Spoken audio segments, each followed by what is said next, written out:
Sejumlah perubahan maupun penambahan dilakukan pada Kitab Undang-Undang Hukum Acara Pidana yang baru disahkan DPR. Ada 14 poin substansi revisi KUHP yang disepakati DPR dan berikut diantaranya yang telah dituangkan dalam pasal-pasal.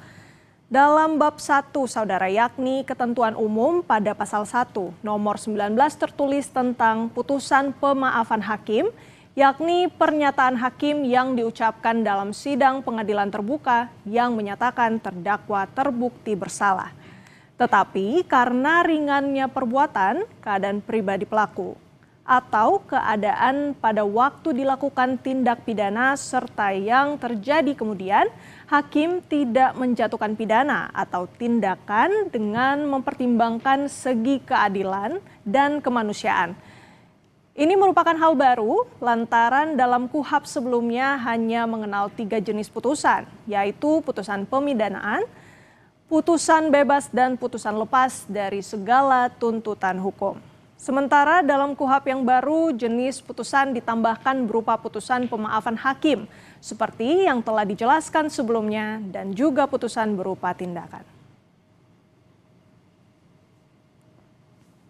Selanjutnya di pasal 135 dalam bab 7 yang mengatur hak saksi, korban, penyandang disabilitas, perempuan, dan orang lanjut usia diberikan penjelasan lebih rinci.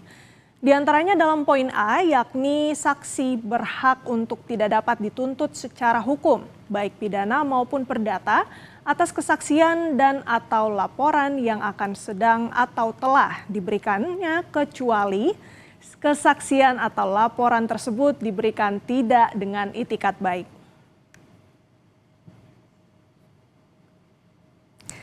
Selanjutnya masih di pasal 135 untuk poin B. Saksi berhak memilih, menghubungi, dan mendapat pendampingan advokat dalam setiap pemeriksaan.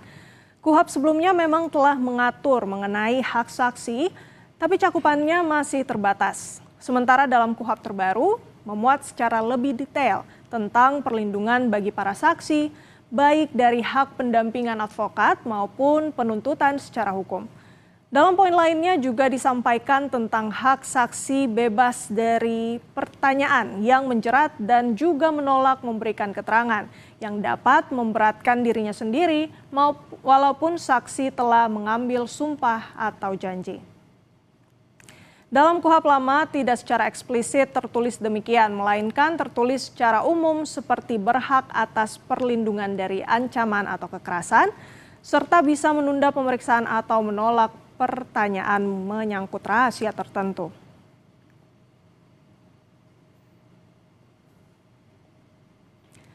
Sementara di dalam bab 7 yang mengatur hak saksi, korban, penyandang disabilitas, perempuan, dan orang lanjut usia, di bagian keempat pasal 138 ayat 2 juga diberikan penjelasan lebih rinci, antara lain mengenai hak perempuan.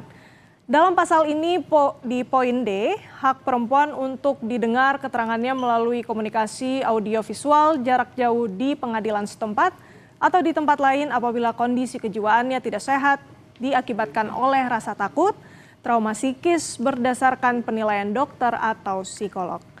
Dalam KUHP baru disampaikan mengenai pemberian keterangan jarak jauh yang tidak tertulis dalam KUHP lama. Trauma psikis menjadi satu pertimbangan yang disorot dalam pengadaan pasal ini. Di KUHP sebelumnya pemeriksaan diatur untuk selalu dilakukan langsung di persidangan.